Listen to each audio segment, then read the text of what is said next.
In this section of the lab exercise, you're going to be creating a Spark application using the MLlib library. In this section, the Spark shell will be used to acquire the k-means clustering for drop-off latitudes and longitudes of taxis for the 3 clusters. You're going to see the sample dataset that we've already uploaded onto HDFS is going to contain a subset of taxi trips with hack license, medallions, pickup, date and time, drop-off date and time, passenger information, and so on and so forth. As such, this may give you a good indication of where it is best to hail a cab. So like I said, we've already uploaded this information or the CSV file in a previous exercise. It is located under the temp directory, lab data, Spark data. So we can take a look at this and kind of see what the input file is like. So I'm going to end this Scala shell here from the previous exercise. Start up with a new shell. And if you wanted to, you can take a look at what the data looks like. It's actually quite a big file, in fact, even if it is a subset. So we're using the NYC taxi sub, which is just a subset of the food set of data that we used from the last exercise. So if you do this, it's actually going to take a while to load everything up, but it'll give you an idea of what the data type looks like. And so we won't have to sit through this in the video. I'm going to speed up the process.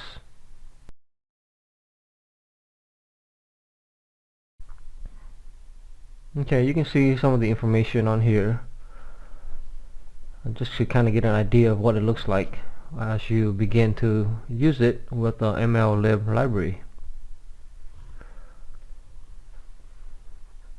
So let's start up the Spark shell, as that's where we're going to be writing our Spark application.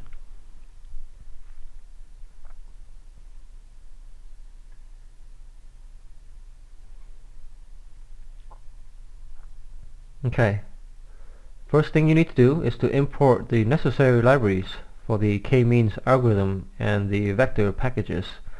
So I went ahead and did that.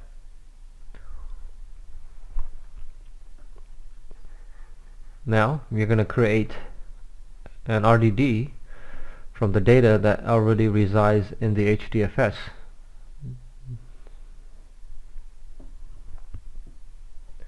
Normally when you import data in, you want to see how big the file is, and if there's any way you can trim unnecessary information, you should do that prior to any data processing, as the full data set may be too large or takes too long with irrelevant information. So here is a way to filter out some information. We just want information from the year 2013, and of course we're going to split it up by the commas to clean out some of the entries that we don't need.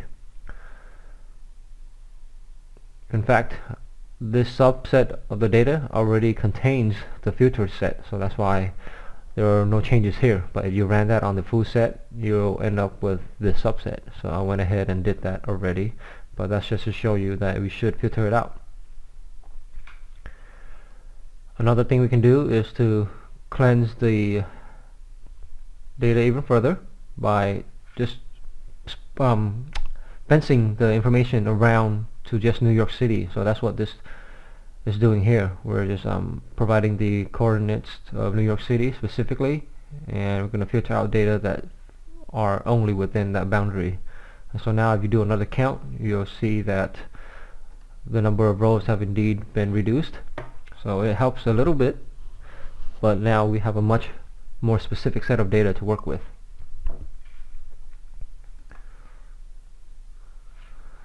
Okay, so next you are going to want to create vectors with the latitudes and longitudes that will be used as input to the k-means algorithm. So this line here is going to set up this vector for you. We're creating our taxi vector. And then the next several lines of code we will be using to define and run the k-means algorithm. So here's the iteration count. It's going to be 10, cluster count of 3. Then we're going to create our model by providing the taxi, the cluster count, and the iteration count.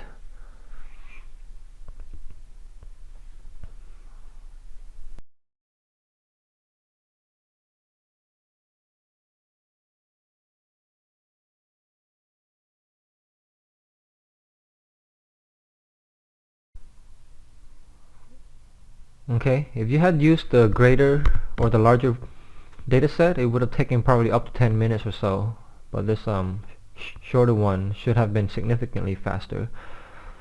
In any case, we can now generate the cluster centers by providing in that model and mapping it to the array. So we have an array of cluster centers, and then we're going to compute the cost of these computations.